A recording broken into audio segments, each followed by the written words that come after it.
Hello, Lana. Welcome, and thank you for joining us.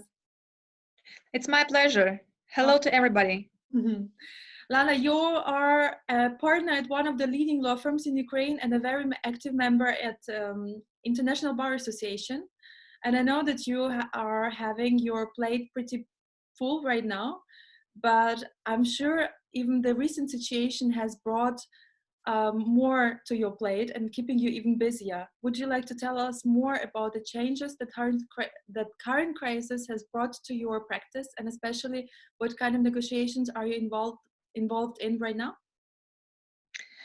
Thank you, Svetlana, for this question. It's really quite challenging to, keep up the same workload and the same activity as you used to have without crisis, without COVID interruption. As all other law firms in Ukraine, we made a number of changes into our activities. Now we have our homework already for 2 or even 3 weeks as of now. At the same time, from time to time, I come to office, which is just empty. It's only me here, just because it's quite challenging, to work from home where you have a small child. I understand. Uh, so,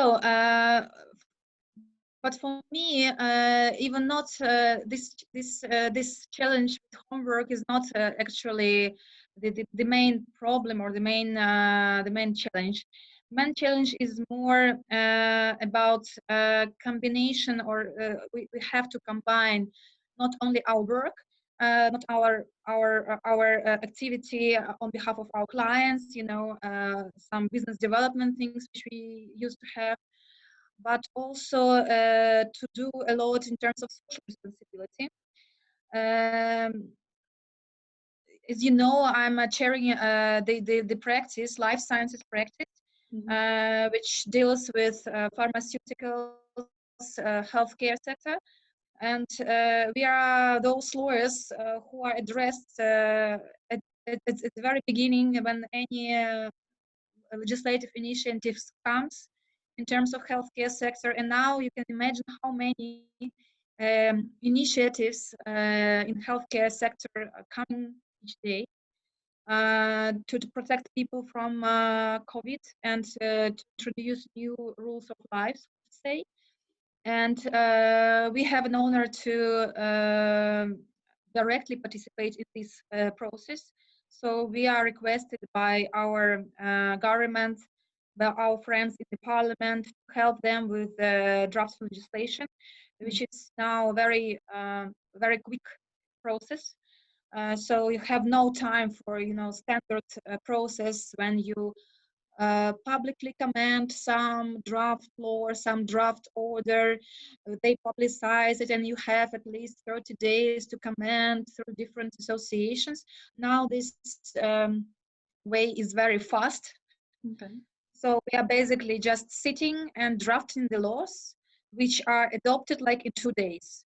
And we have no time, to double check, to ask somebody, to ask to comment some businesses, whatever. So this is done all in such a rapid way, and this is challenging because it's not our usual work. We don't get any fees for this work, so we just do it just because we have to do it.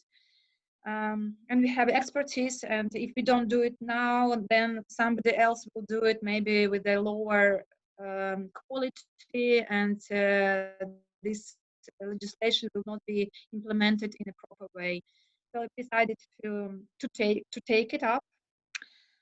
And as of now, we already have the law which has been adopted and came into force, which is devoted to fast track procedure of registration in Ukraine, the medicines which have the proofs, evidences of treatment of COVID, and also fast track procedure of initiation clinical trials of the medicines against COVID.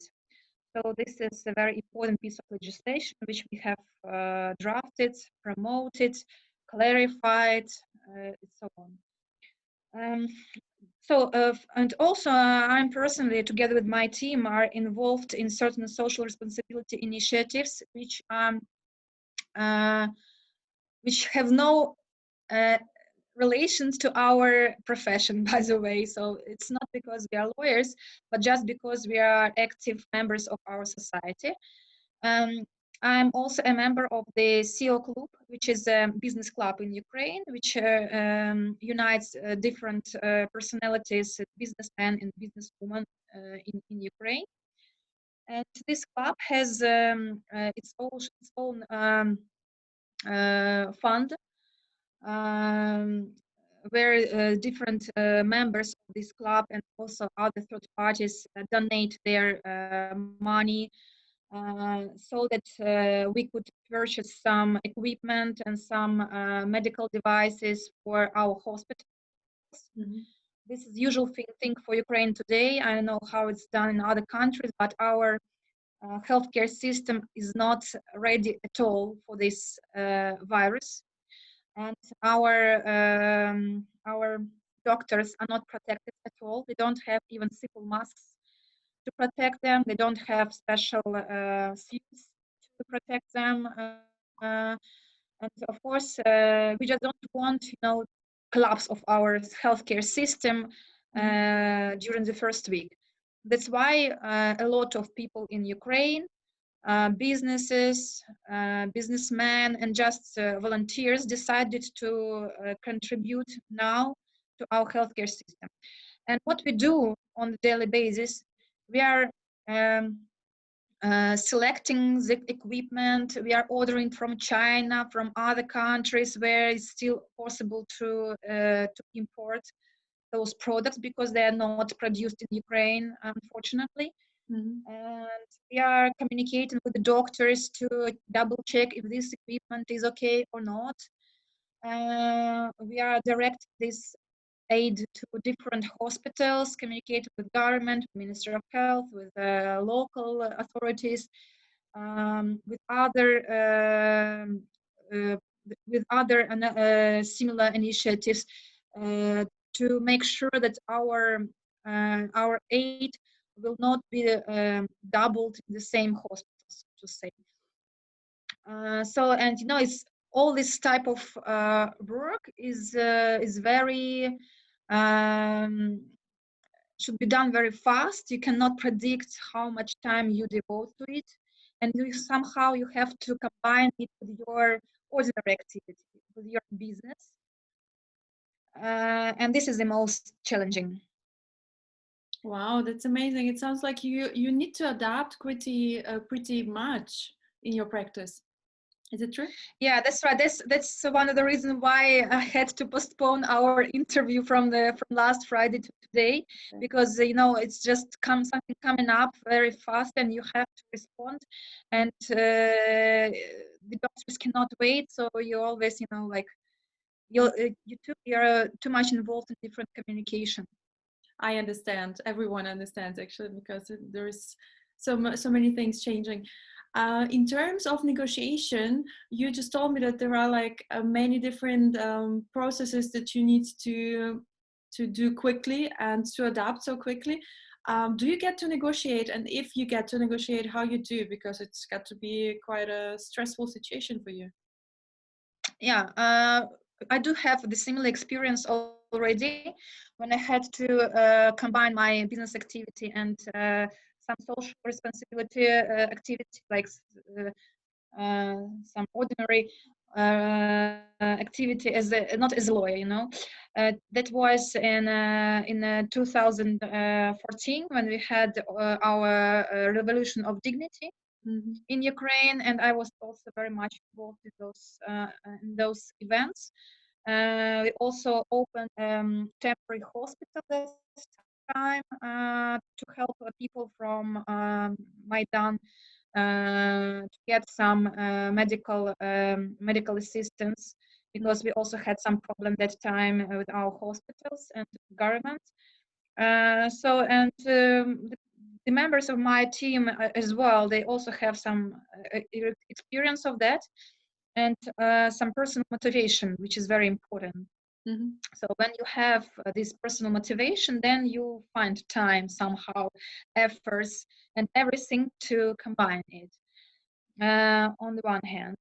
On the other hand, now a lot of people have the same level of, um, of self-organization, so to say, because many of my friends and many of my colleagues are somehow involved in different initiatives. So Mm-hmm. it's quite understandable, when people are working from home, but always are busy, call by call, and etc.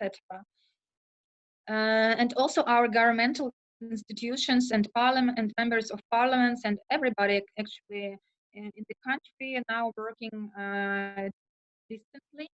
Mm-hmm. And for example, just on Friday, if I'm not mistaken, on Friday or Thursday, I had a call using Zoom with 100 participants who were different governmental institutions like Ministry of Economy, Anti-Monopoly Committee of Ukraine, Mm-hmm. and representatives of producers and suppliers of food products, which is one more.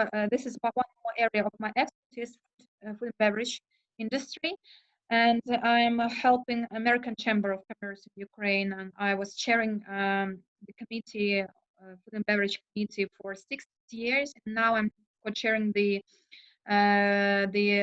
one of the working group in this committee devoted to pricing. And that's exactly the main issue today with food products. The prices for some food products are going up very fastly and are increasing. And of course, the government is concerned, and the consumers are concerned because of the economic situation, and the prices became less affordable, so to say. And there was a call between the government and the food producers and suppliers to clarify the reasons of these pricing activities, Mm-hmm. and how we can how we can minimize those risks. And it's absolutely okay then, to discuss this type of things through the conference calls. So now the government, there is a draft memorandum between the government and producers, by which they fix the results of those negotiations, so to say, that they will make all efforts not to increase the prices, and the government will make such certain steps to minimize the negative effects of today's situation on the business, and etc. etc. So this is how it's done. Yeah, it's unusual, but the people, I think, already adapted to it. Mm-hmm. So big flexibility. That's what I hear out of your knowledge. Really quick, what tips and recommendations would you have for other people to deal with that besides the flexibility? Uh, First of all, not to panic, because now a lot of people are have some interruptions in their business activities and other activities just because they have they don't feel stable enough emotionally. And when you are unstable, you have no organization in your mind, first of all. And this disorganization negatively affects your ability to work and to bring some value. So my first recommendation is to be busy, not to think about some bad things. It helps me and it helps my team. And especially if you are busy with something very important, it's also my second recommendation to differentiate what is important and what is less important in these particular times. Some things which you used to believe that they are important, they're not actually today, because of this crisis, because of the threats to the general health of the public, to your family, whoever. So you just don't do those things which are not important, and fix yourself with the really important things, and not only for yourself, but for the people who are around you. And if you can impact this, and I believe that everybody can impact it, it really depends on the wish, on the willing of people to make some contribution. Everybody can do it.